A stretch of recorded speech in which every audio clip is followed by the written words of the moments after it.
Bonjour à toutes et à tous et merci de nous rester fidèles sur la Presse Afrique TV HD.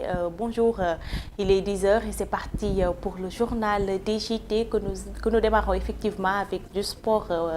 Match Sénégal-Guinée qu'on envoie aujourd'hui à 17h GMT pour le troisième match des Lions. Aliou Cissé estime que son équipe s'est très bien préparée et compte bien terminer les phases de poule sur une très belle victoire. Les détails c'est dans ce journal DJT avec Fatoumata Sabane. Ils étaient 25 Lions à y participer. Seul Youssouf Sabali est absent de la séance. Comme à chaque veille de match, les Lions ont effectué la course, l'exercice sur la précision des passes, le tout dans la sérénité. Nous le préparons de la même façon qu'on a préparé les deux précédents, avec autant de sérieux, autant de détermination, autant de professionnalisme. On sait que c'est le groupe de la mort, comme on le dit, il reste un match. Donc on a à cœur de terminer ce que nous avons fait lors de ces deux premières journées. Ce derby ouest-africain est une autre finale à disputer selon le sélectionneur national du Sénégal. Les Guinéens Sénégal, on les connaît, on sait que c'est le gros match, c'est un derby. Et comme on le savait, dans ce pool-là, dans ce groupe-là, on avait 3 derbys. D'abord, un contre la Gambie. Dieu a fait qu'on a eu ces 3 points-là. Le deuxième, c'était contre le Cameroun.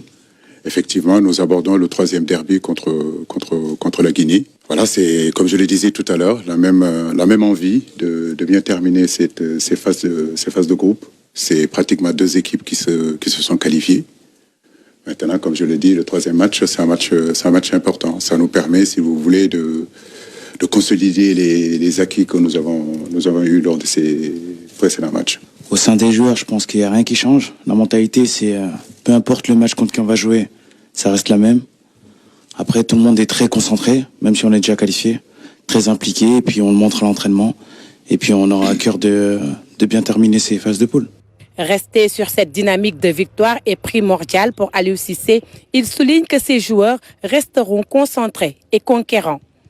C'est un match de CAN et tous les matchs de CAN sont à disputer. Nous, il n'y a rien qui change, Nampalis l'a dit. Il y a énormément de concentration et de détermination dans cette rencontre-là. Donc, je le dis, rien n'est encore fait. Nous sommes ici pour jouer 3 matchs. Inch'Allah, nous espérons en tout cas avoir le meilleur résultat possible. Mais croyez-moi, comme je le dis, ce n'est pas du tout un match amical malgré que les 2 équipes sont qualifiées.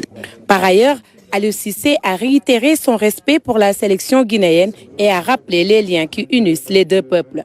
Nous pensons à tous ces Sénégalais-là qui vivent depuis des années et des années en Guinée. J'ai envie de dire c'est le même peuple en réalité.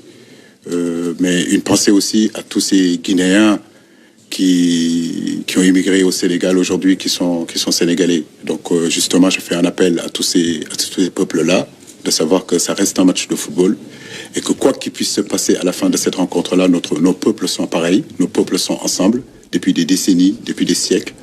Et ça, le football ne peut pas l'enlever. Donc ça restera un match de football que le meilleur gagne. Sénégal-Guinée, l'enjeu premier est d'occuper la première place du groupe C. Aliou Cissé et ses joueurs sont motivés et ont l'ambition de remporter la partie. Et dans l'actualité politique, les libéraux fulminent encore l'irrecevabilité de la candidature de Karim Wade. Nous nous battrons politiquement et judiciairement, ont-ils grondé hier dans l'après-midi en conférence de presse. Je vous propose de regarder le compte-rendu de Maïmouna Ndiaye et Marja. Des militants sympathisants du PDS et membres de la coalition Karim 2024 mobilisés pour exiger la réintégration de Karim sur les listes électorales sur les listes électorales pour sa participation à la présidentielle du 25 février 2024. La récente tentative d'élimination de Karim Wade de la course présidentielle est une manœuvre inacceptable visant à faciliter l'ascension du très impopulaire Premier ministre Amadou Ba. Tous les pronostics suggèrent que face à un scrutin libre et honnête, Amadou Ba serait incontestablement battu par Karim Wade. Face à cette injustice flagrante, le PDS et la coalition Karim 2024 exigent la réintégration immédiate de Karim Wade sur la liste.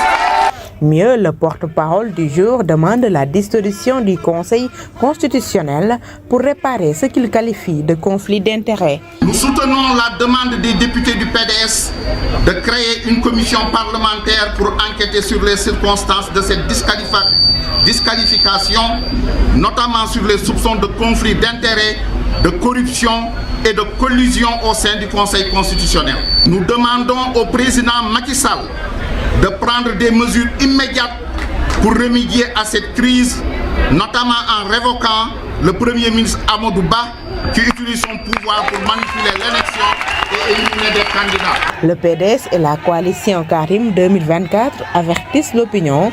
La Cour de justice de la CEDEAO sera saisie sur cette affaire. Nous engagerons tous les recours possibles, notamment devant la Cour de justice de la CEDEAO, pour rétablir Karim Wade dans ses droits. D'ici là, il invite toutes les sections du PDS et de Karim 2024 à se tenir prêtes en attente du mot d'ordre et le retour de Karim. Et nous restons toujours dans la mouvance de la politique avec la présidentielle du 25 février 2024. Mamadou Sy Albert donne son point de vue. Selon lui, nous allons assister à une nouvelle dynamique de la scène politique. Toutefois, il n'a pas exclu les candidats indépendants et ceux issus de la mouvance présidentielle, sans oublier ceux qui ont été recalés. L'analyste politique que je vous propose d'écouter au micro de Madické Diouf. Presque 3 ans au départ, le Conseil constitutionnel a communiqué la liste des 20 candidats à l'élection présidentielle du 25 février 2024, chose qui mène la construction de nouvelles pôles politiques. C'est subdivisé en 3 groupes parce qu'on a quand même le groupe des candidats qui sont issus de Yewwi Askan. Ils sont à peu près 6, je crois. 6 candidats qui se réclament de l'ancrage dans le Yewwi Askan. Mais là, à côté de ce pôle de Yewwi Askan, il y a un pôle quand même qui est animé ou qui est représenté par beaucoup de candidats issus de la majorité présidentielle. Donc c'est les anciens alliés du pouvoir qui ont décidé pour diverses raisons de candidater. Maintenant, entre le pôle de Yewwi Askan et le pôle des frondeurs, entre guillemets, du pouvoir, il y a des intermédiaires. Ces intermédiaires-là, en général, ils ne sont pas politiques. Ces pôles politiques mènent à une reconstruction de la scène politique. Après celle du pouvoir, nous pouvons voir aussi. Maintenant, de manière générale, il ne faut pas exclure que le pôle de Yewwi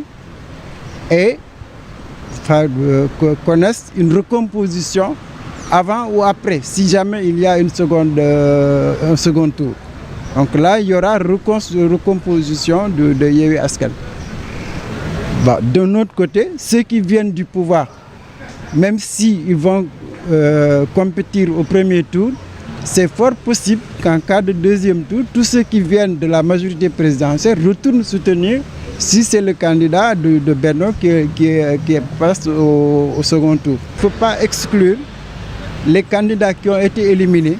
Rajoute-t-il, il ne faudra pas oublier le poids des candidats recalés qui ont même un collectif, ce qui pourra compter dès le début de la campagne, mais aussi entre les 2 tours s'il y en aura.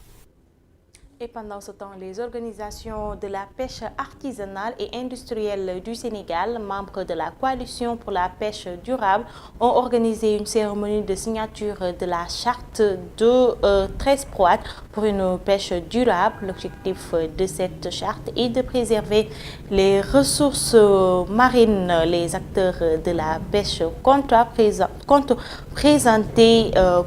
présenter aux candidats de la prochaine présidentielle. Les détails avec Pape Bokambo. De la pêche, soucieux de préserver les ressources marines, signe une charte pour la paix durable. Il y a des problèmes. Ça veut dire que notre métier risque de disparaître. C'est comme ça qu'il faut le dire.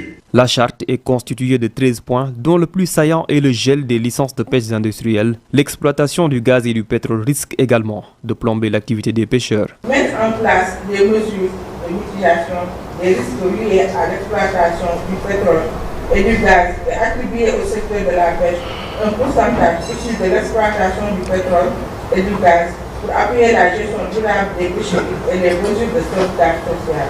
Les pêcheurs veulent le respect total de cette charte pour une pêche durable. Le prochain président de la République du Sénégal est interpellé. Il y a l'immigration clandestine. Le métier de la pêche peut garantir l'avenir du Sénégal. Donc que les candidats à l'élection présidentielle le prennent en compte. Des doléances qui ne tombent pas dans l'oreille d'un sourd.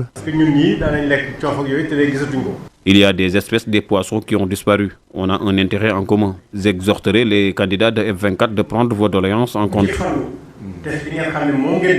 Le secteur de la pêche connaît d'importantes difficultés. Une alerte est lancée aux candidats à l'élection présidentielle pour une prise en compte de ces doléances. Et nous terminons ce journal DJT par l'actualité sous-régionale.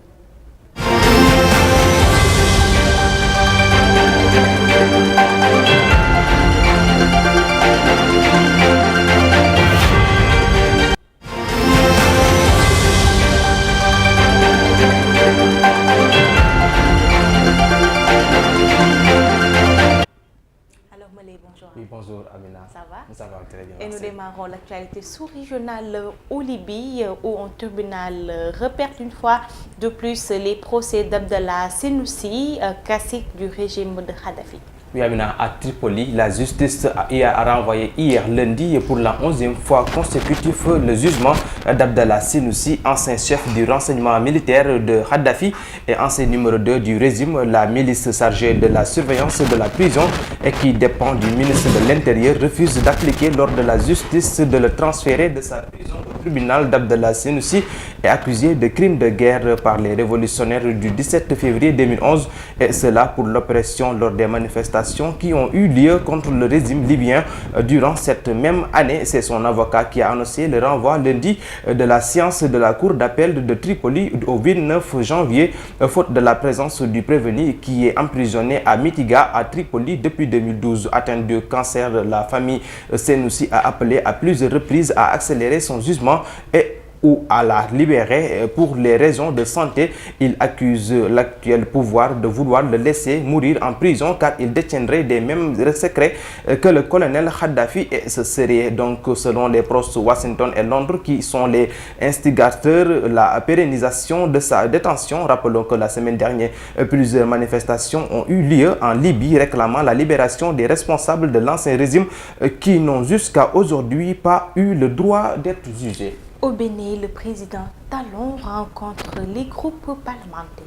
Oui, Amina, le 4 janvier dernier, la Cour constitutionnelle du Bénin demandait aux députés de corriger le code électoral pour avoir un calendrier électoral, cohérent avec des dates qui ne chevauchent pas. Près d'une vingtaine de jours après, le chef de l'État, Patrick Talon, a rencontré hier lundi au palais de la Marina les 3 groupes parlementaires de l'Assemblée nationale, dont celui de l'opposition, les démocrates. Cet arrêt de la Cour concerne les élections générales de 2026 et a été rendu après saisine d'une citoyen, une démarche de concertation d'écoute sur la position de chaque groupe sur le sujet. Rappelons aussi que plusieurs élus présents à la rencontre confient que Patrick Talon a répété qu'il s'en ira bien en 2026 au terme de son second et dernier mandat.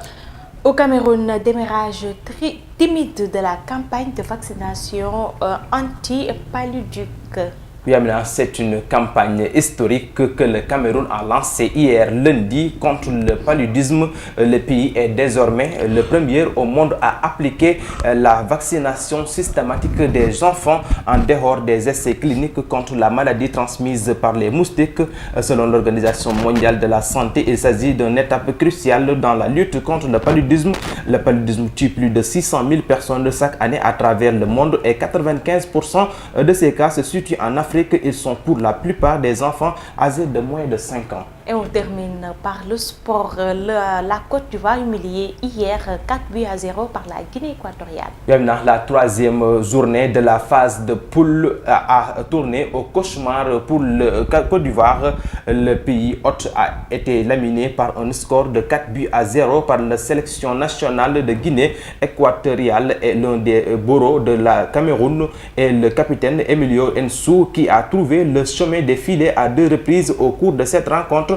Cette victoire face aux éléphants propulse les Équato-Guinéens à la première place du groupe A devant le Nigeria. Les Super Eagles se sont contentés du plus petit score pour sceller leur qualification pour les 8e de finale. Le seul et unique but de la rencontre marqué par la défense bissau-guinéenne Opsa Sangaté contre son camp. Les éléphants peuvent toutefois encore espérer terminer parmi les meilleurs 3e pour se qualifier pour les 8e de finale. Alors, nous espérons une très belle victoire pour nous aujourd'hui. Oui, aujourd'hui aussi, le Sénégal va se jouer contre l'équipe de la Guinée, Conakry. C'est tout à l'heure à partir de 17h, Inch'Allah. Et vous serez en direct aussi sur Presse Afrique TV HD et sur votre émission Outelikan. Alors, vous, comme l'a si bien dit Melay, vous pouvez suivre ce soir à partir de 17h le plateau Outelikan sur Presse Afrique TV HD. Et c'est ce qui met fin, cette page de sport va mettre fin à ce journal de TJT. Mesdames, Messieurs, merci de l'avoir suivi. Continuez à regarder nos programmes sur Presse Afrique TV HD et surtout à nous lire sur presseafrique.com.